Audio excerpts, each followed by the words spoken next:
Just moments ago, the checkers in the UK, the country's Prime Minister, and the US President Donald Trump and Prime Minister Starmer held a joint press conference. The two leaders addressed key issues around transatlantic relations, trade, and global security. Let's take a listen. Today we've gone far beyond that. We've renewed the special relationship for a new era.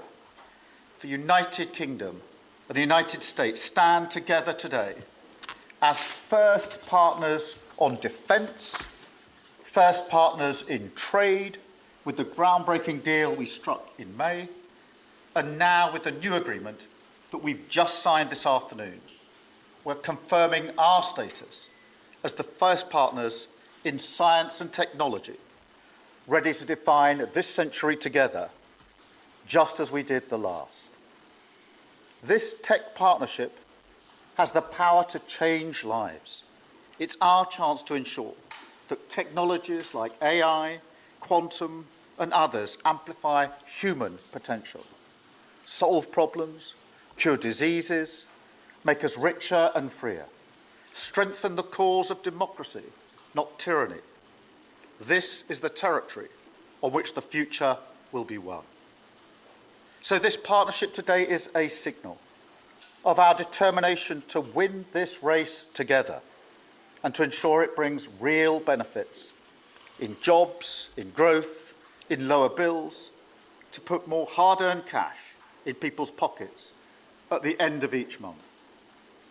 That's what we're determined to deliver. And we're bringing businesses with us. We've just come from a fantastic meeting with business leaders where we set out this vision. They have responded with new deals and investment, breaking every record that we have. £250 billion flowing both ways across the Atlantic. That is a record. Expected to create 15,000 jobs here in the United Kingdom. High-skilled jobs in cutting-edge sectors where people can build careers for the long term, changing lives in communities up and down our country. And look, while we shape this bond for a new era, the fundamentals have not changed. Security remains the cornerstone of this special relationship. We have the deepest, most advanced defence relationship in the world. Our warriors train together and they fight together. Our industries build together, everything from fast jets to the new AUKUS-class submarines. So now, as we drive up defence spending, we're going to sweep away the barriers to working together on new defence technologies so we can stay ahead of our adversaries. We're united in defence and security, yes, absolutely. But we're also united in the pursuit of peace. We are working together to end the humanitarian catastrophe in the Middle East, get the aid in, free the hostages, and ultimately bring Israel and the region back towards a comprehensive plan which can deliver peace and security for Israelis and Palestinians alike. We're also working together to end the killing in Ukraine. In recent days, Putin has shown his true face, mounting the biggest attacks since the invasion began, with yet more bloodshed, yet more innocents killed, and unprecedented violations of NATO airspace. These are not the actions of someone who wants peace. So we've discussed today how we can build our defences further, support Ukraine, and decisively increase the pressure on Putin to get him to agree a peace deal that will last. And President Trump, you have led the way here, and we will continue to stand and work together for security and for peace. Mr. President, next year we'll celebrate the 250th anniversary of the United States. We've come on a long journey together since 1776. But it's no exaggeration to say that the partnership our two nations have built has shaped the world from the beaches of Normandy to the founding of NATO, to the creation of technologies that have revolutionised our lives. Time and time again, it is British and American men and women side by side, changing the path of history and turning it towards our values, towards freedom, democracy, and the rule of law. In Britain, we take huge pride in that. And let's be clear, this relationship is not just about history, it's about the future. It's about the benefits it delivers now and for decades to come, to make our people safer and better off. We've shown today that we're delivering those benefits, improving people's lives. So we will go into that anniversary year more optimistic than ever and more confident than ever about our two great nations and what they can achieve side by side. Thank you. And it is now my pleasure to give the floor to Mr. President. Thank you. Thank you very much, very much. Prime Minister Starmer, Melania and I are tremendously thankful for the wonderful hospitality that you and Lady Starmer have extended today at Chequers. Quite the place, I must say, quite the place. And we're grateful beyond words for the spectacular honor of the state visit yesterday at Windsor Castle, hosted by His Majesty King Charles III and Her Majesty Queen Camilla.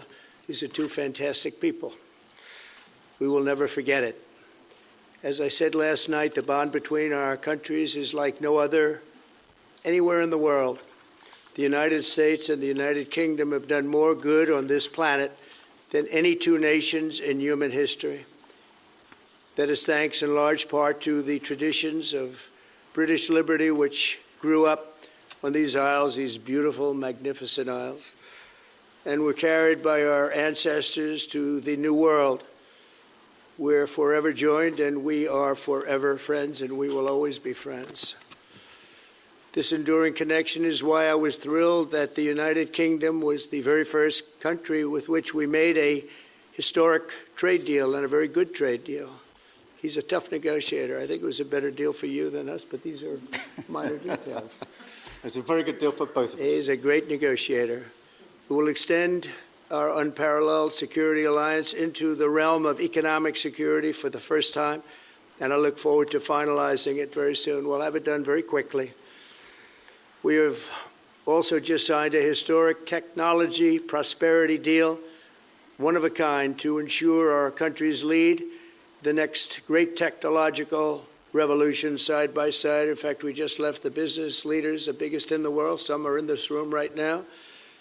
And that was quite a meeting we had on business and trade and technology.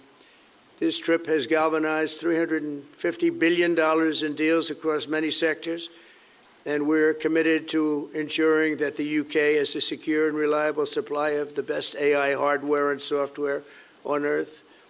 And we supply that, and we'll make sure we supply it in quantity to the UK. We also are joining forces on quantum computing and nuclear power, a natural partnership for close allies. The United States, as you probably have heard, is doing better than it has ever done in terms of business and investment.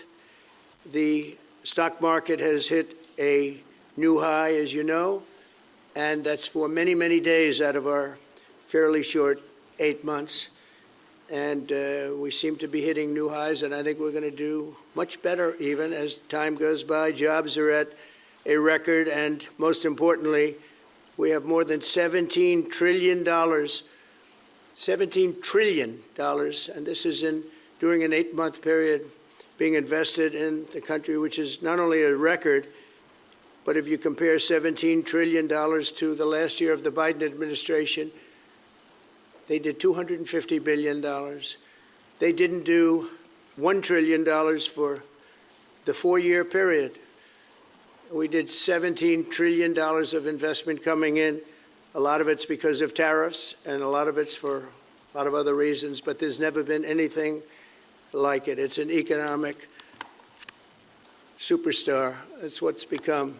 It was mismanaged and badly handled for a long period of time, but it's not badly handled anymore. So that's a record. And remember, that's up until 8 months. We have another few months to go, and that number is going to get significantly higher, especially if we win a certain case that we're waiting to hear. That will be something like the world has never seen. I want to congratulate the United Kingdom on making the vital commitment to spend 5% of GDP on defense at the NATO summit this year. We've worked together very closely in so many ways.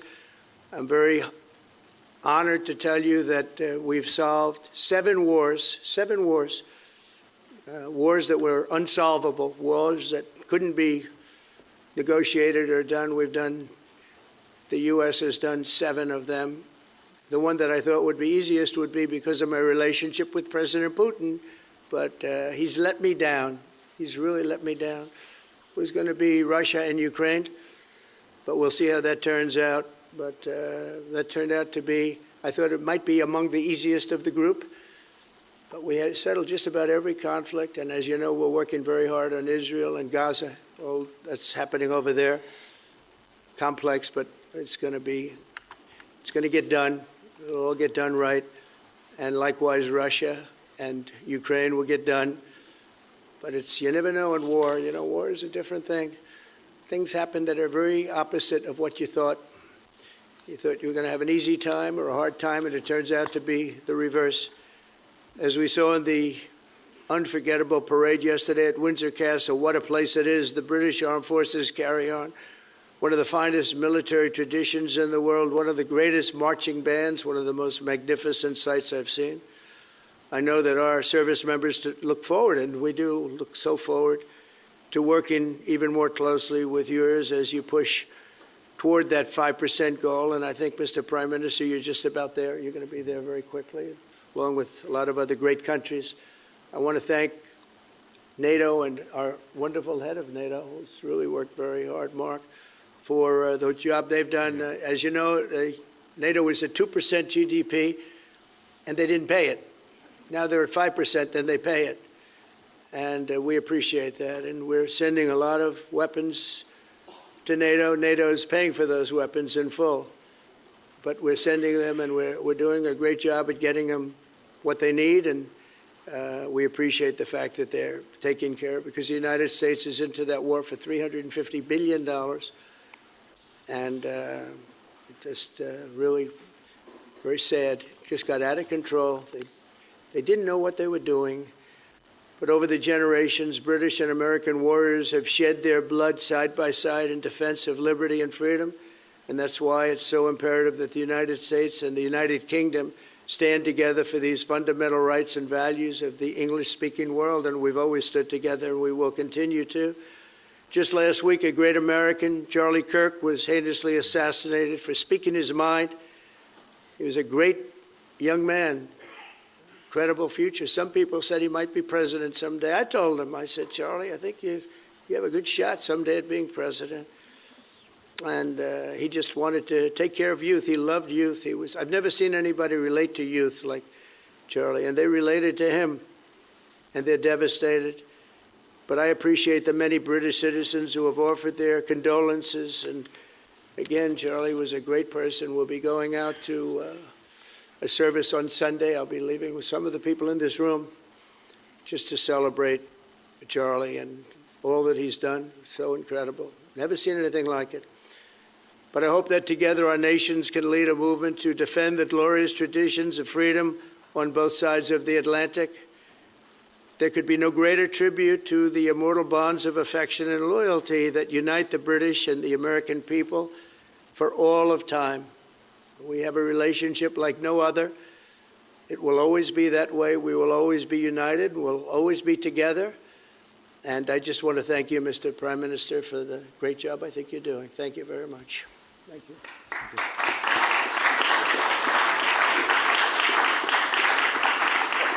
Thank you very much, Mr. President. We're going to take some questions. I'll call 2 or 3 to start with, and then I'll pass over to the President. I've got Chris Mason from the BBC first. Chris. Thank you both. Chris Mason, BBC News.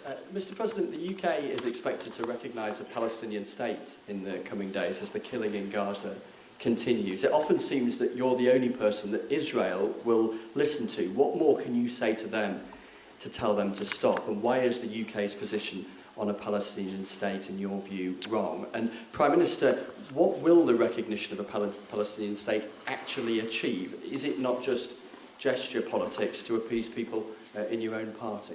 Thank you both.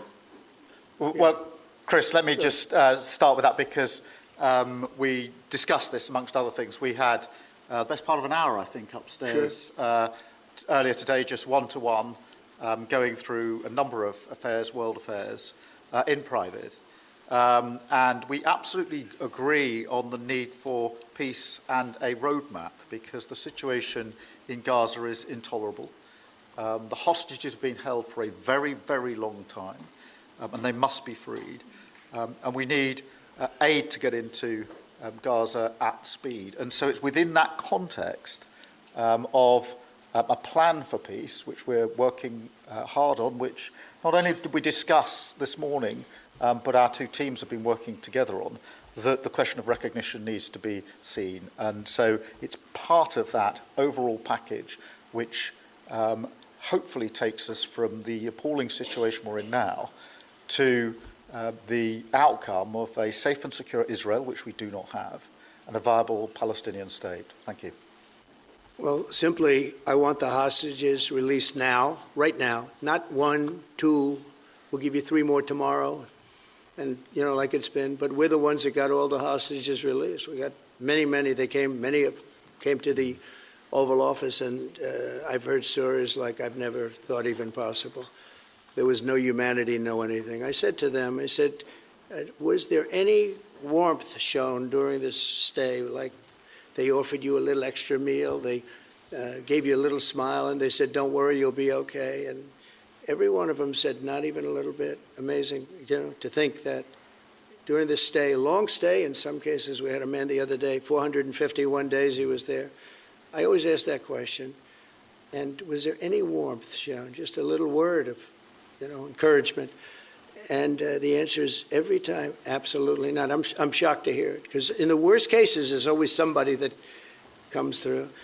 We have to remember October 7th, one of the worst, most violent days in the history of the world, not just there, the history of the world. And I got to see the tapes, and I wish I didn't see them, actually, but I got to see them. And I want an end. I want the hostages released, and I think it's going to be okay. But it has been a brutal period of time. But this has been going on for a long time. This is not something that's over the last year, 2 years, but this has been for decades and decades. But we want it to end. We have to have the hostages back immediately. That's what the people of Israel want. They want them back, and we want the fighting to stop, and it's going to stop. But a lot of bad things. Hamas said that they're going to put the hostages up as bait. They're going to put the hostages in front of any attack. And that's pretty brutal. We haven't heard that one in a long time. So we have to remember that. So I have a disagreement with the Prime Minister on that score. Okay? One of our few disagreements, actually. Great. Can I take Jack from The Sun? Jack. Thank you both. Jack Elson from The Sun. Mr. President, in the 9 months you've been in office, you've been incredibly successful in all but eliminating crossings on your southern border. Yeah. Meanwhile, illegal migration is at record levels in Britain. The Prime Minister is trying to tackle that. What advice would you give to the man standing next to you on trying to stop illegal migration in Britain? And Prime Minister, if I can just ask, the President is all about drill, baby, drill in terms of trying to secure American energy and cut bills for Americans. Meanwhile, you are turning Britain's back on oil and gas in favour of renewable energies, such as wind turbines. Why do you think that you are right and he is wrong? So we had millions of people flowing in, totally unchecked, totally unvetted from the Biden administration. 25 million, in my opinion, that would be about 25 million. They came from prisons, they came from mental institutions, they were gang members, they were drug dealers. They came from the Congo. They came from all parts of South America. They came from everywhere.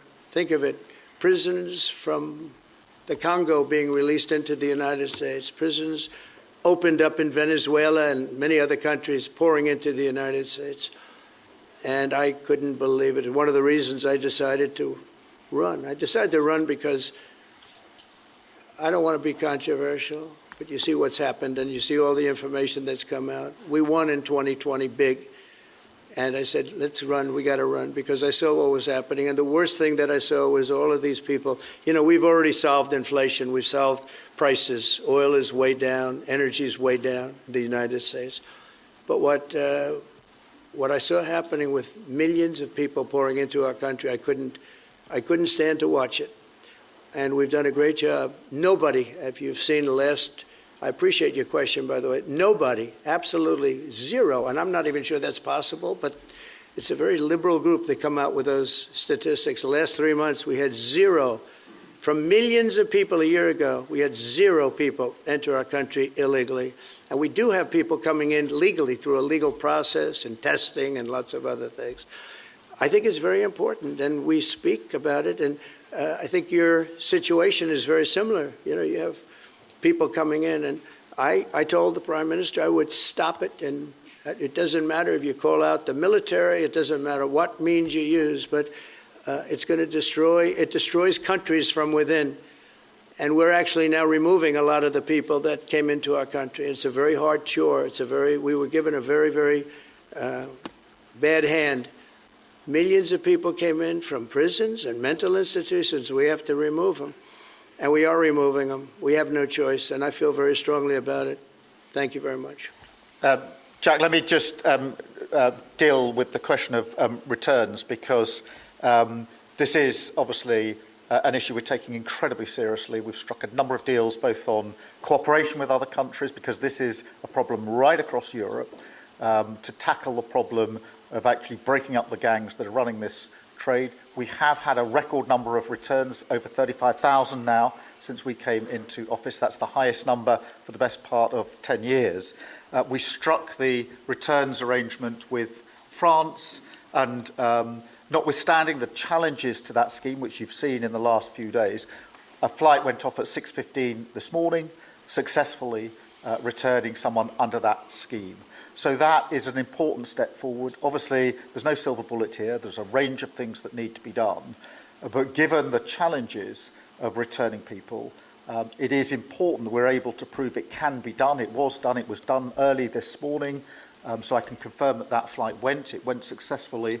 And I'm pleased about that. Now we need to ramp that up at scale, which was always envisaged under the scheme. But it's very important that we have been able to prove that the proof of concept, if you like, that this can be done, and will continue in that way.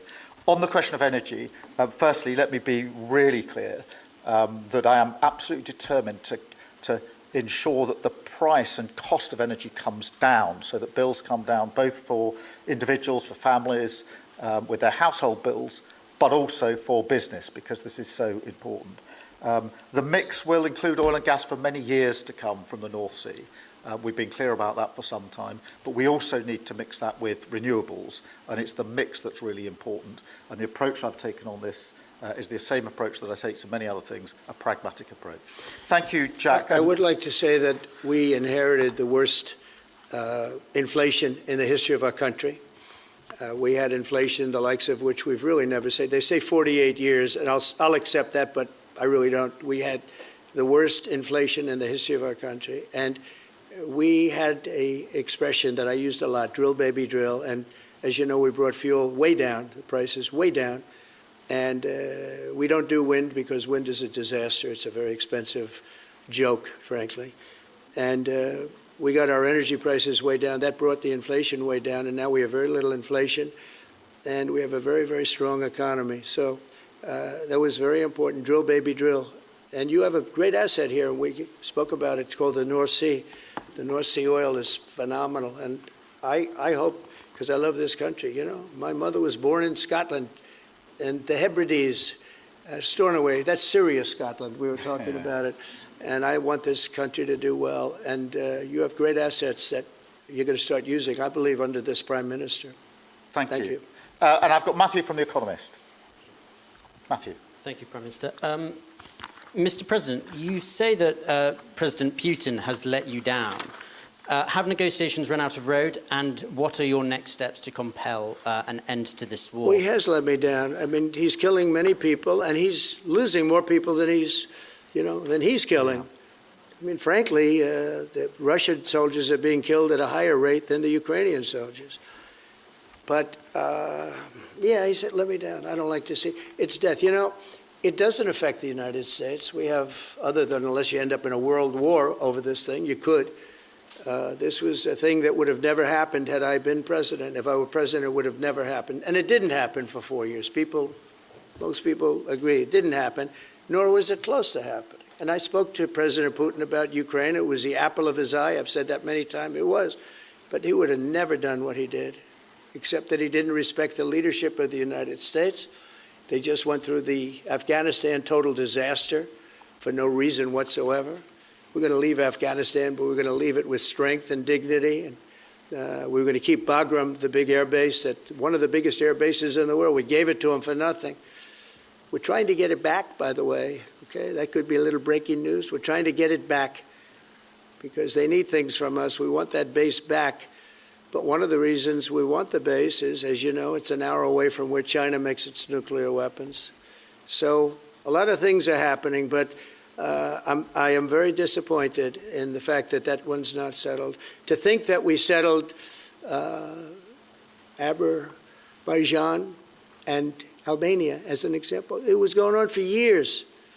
It was never going to be settled. If you remember, the prime minister and the presidents, they were there for many years. They said, when they were in my office, we settled. And they started off at both sides of the Oval Office, so far away. I didn't know you could be so far away. And as we were together for an hour, they kept getting closer, closer. And by the time we finished, we all hugged each other. And one said, I've been in this position for 22 years, and all I've done is kill their people. The other was there for 7 years, and all he did was kill their people. And we got it settled. And we did others, as you know. The Congo, we settled the Congo with Rwanda. That was going on, and that was a machete war. That was a gruesome war. Many people, close to 10 million people killed. We got that settled. My biggest disappointment, but it's, you know, look, we did 7, and most of them were not thought to be settleable.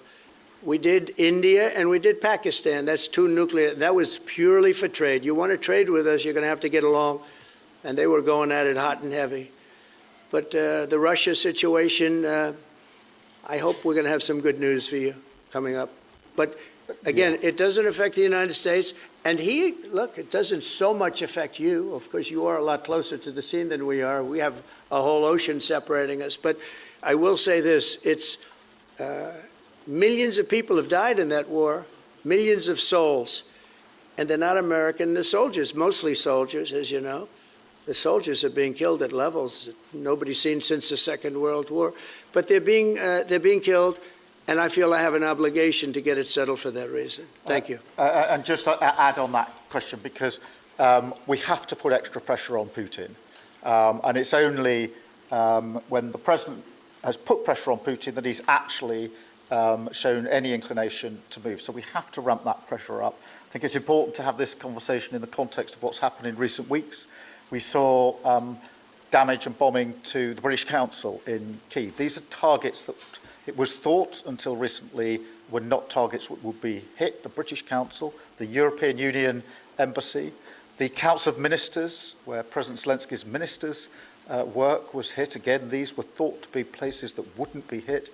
And then the incursion into Poland last week. And if you put that together, what you can see is either an emboldenment or at least an increased recklessness on Putin's part. And that's why I said earlier that they're not the actions of someone who wants peace. So we have to ramp up. And we discussed earlier today, we have built the coalition of the willing with British leadership and French leadership, stepping up with military planning in the seas, in the sky, on the ground, and ramping up what we do with the Ukrainians themselves. And of course, that taken with an American guarantee is now an example, I think, of the challenge of Europe stepping up to the plate, which it has done in the last few months, to show through what we and the French have done, that we're prepared to take the lead in this and take the necessary measures. But that's a war that could have been a third world war, and I don't think we're going to be there now. But that was heading to a third world war, and what a shame it is. What a shame it is. Mr. President, do you want to call some of the I would love to call a outlets? few of them. Bev, do you want to have a question? I've got to come back to you. Bev Turner, GB News. Thank you. Having been in DC for a few weeks, it's really interesting to see how you run the country as a proud Christian leader. And it really begs the question to the Prime Minister, if you don't mind, are we still a Christian country? But also... When you say we, are you talking here or? Here. The Here? UK. I'm still British. I might I'd live in rather America, have I'm him still answer British. that question. But also... I can't give you that answer. That's for the Prime Minister, but also, despite what we talked about in Scotland a few weeks ago, we still have 12,000 people a year here being arrested for social media posts, for free speech violations. Does that not remain an important area that there is still a lot of disagreement on? I'd like to have you answer that. Yeah, look, I mean, in terms of... I was christened, so that is... my church has been all my life, and we are, that is wired into our informal constitution. Of course, we celebrate many other faiths as well, and I'm really proud that we're able to do so as a country. And on free speech, that has long lived in this country, free speech. It's one of the founding values of the United Kingdom, and we protect it jealously and fiercely, and always will, and we will bear down on any limits on free speech. I draw a limit between free speech and the speech of those that want to peddle paedophilia and suicide social media to children, and therefore I'm all for free speech. I'm also for protecting children from things that will harm them, paedophiles, those that peddle suicide, which has had a terrible consequence for individual, particularly teenagers. And so that's the balance we strike. But we have had freedom of speech in this country for a very long time, and we will always protect it. Thank you. Thank you very much. Brian, please. Thank you. Prime Minister, it's good to see you again. You have a beautiful country. Thanks for having us. Thank you for being Two here. questions. One, just recently, President Trump labeled Antifa domestic terrorists. Would you consider doing something like that in your country? Well, we obviously will take decisions for ourselves. I don't want to comment on the decisions of the President, but we take our decisions ourselves. And my question to you, President Trump, is there any update on the auto pen? Yeah, it's just gotten worse from their standpoint. The people that used it, and one in particular, one person, was never told by Biden to do it. Only spoke to Biden twice, and that was just talking about the weather, not talking about any order. And he was taking orders from people other than Joe Biden. Joe Biden wasn't giving those orders. You know, Joe Biden didn't believe in open borders. He didn't. I've known him for a long time. He was never the brightest bulb in the ceiling, as we know. You can go back 40 years ago and you'll see that. Go back and take a look at the hearings on Justice Thomas, and you'll see that very much. But he didn't believe in open borders and all of this nonsense that they're peddling now, which is why they're not in office any longer. It's a shame. The auto pen was illegal. It was illegally used. He never gave the orders. He never told them what to do. And I guess the only one he signed, or one of the few he signed, was the pardon for his son. But you had the congressman who, when they got the information, they found out they were guilty, and they deleted and destroyed all information, everything. You couldn't get any of it. They found out that Nancy Pelosi actually was offered the 10,000 soldiers, and she turned them down. They found out many things that were very bad. So they deleted and destroyed all information. You talk about freedom of the press and freedom of speech. How about that one?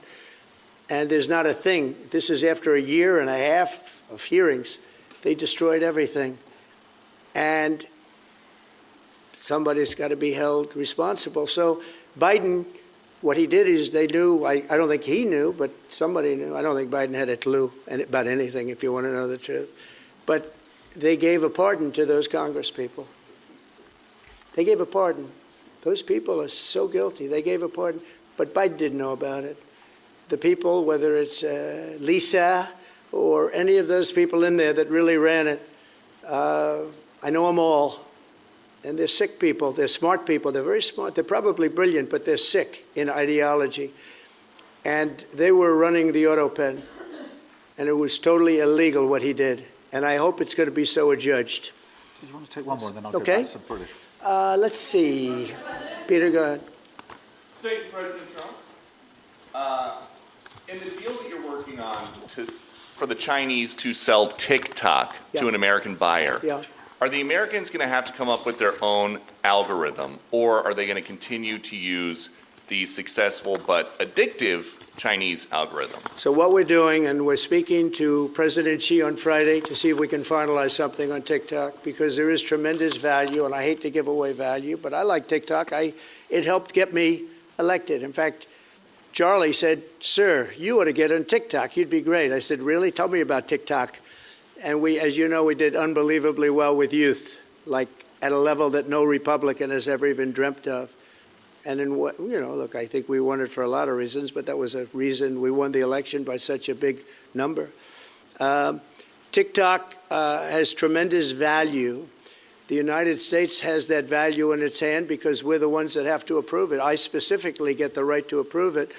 The people that are investing it are among the greatest investors in the world, the biggest, the richest, and they'll do a great job. And we're doing it in conjunction with China. But we are getting, the United States is getting a tremendous fee plus, I call it a fee plus, for just making the deal. And I don't want to throw that out the window. I can say this, that you'll have a lot of very unhappy youth. And I use TikTok very legitimately, very straight, just statements every day, little statements, short statements. "Sir, make it short, please." And TikTok Jack, we call him. It was pretty good. Did a good job for me, I guess. But no, I'd rather reap the benefits. I mean, the kind of money we're talking about is very substantial. And it'll be owned by all American investors and, the best investors and the, very rich people and companies are going to be owning it. Very, very straight, very legitimate companies, and really companies that love America. So they're going to be owning it. It's a big thing. And on a much bigger scale, and probably that's why we were able to get that, but on a much bigger scale, we're pretty close to a deal. We may do an extension with China, but it's an extension based on the same terms that we have right now, which are pretty good terms. And my question for Prime Minister Starmer, if you feel so strongly about officially recognizing Palestine for statehood, why are you waiting for President Trump to leave the country? Why can't you just do it right now? And isn't there a risk in rewarding Hamas with that? Well, let me be really clear about Hamas. They're a terrorist organisation who can have no part in any future governance in Palestine. And That's good. what happened on October the 7th was the worst attack since the Holocaust. We have extended family in Israel. I understand firsthand the psychological impact that had across Israel. So I know exactly where I stand in relation to Hamas. Hamas, of course, don't want a two-state solution. They don't want peace. They don't want a ceasefire. So I'm very clear where I stand on Hamas. Okay. On the question of recognition, I made my position clear at the end of July as to the timing, which has got nothing to do with this state visit, and I've discussed it with the President, as you would expect amongst two leaders who respect each other and like each other and want to bring about a better solution in the best way that we can. Thank you so much. Can I go back then to Robert at ITV? Robert Peston, ITV. Mr. President, you alone in the whole world, have the power to persuade Prime Minister Netanyahu to stop the demolition of Gaza City, to stop the starvation of Palestine, and to stop the killing of civilians. If not now, when will you exercise that power and tell him to stop? Sure. And then for both of you... But you do understand about October 7th. I'm a Jew, understand. so believe me, I understand One of the about worst days in the history of humanity. What happened, I have seen the tapes. Babies that are assaulted, just chopped up to pieces. And you've seen the tapes, and I've seen the tapes. You're a professional, and so am I. And people forget about October 7th. I can't forget about it. So I want it to end, but I want the hostages back. I don't want the hostages used as human shields, which is what Hamas is threatening to do. But as soon as they're back, that's the moment you will tell Netanyahu Well, to stop. it would certainly help, but I have to have the hostages back. And I don't want them back piecemeal, as I said before. I want them back. And on a separate issue, free speech, you're... And that has been the U.S. President Donald Trump and the United Kingdom's Prime Minister Keir Starmer speaking at the joint press conference from Chequers.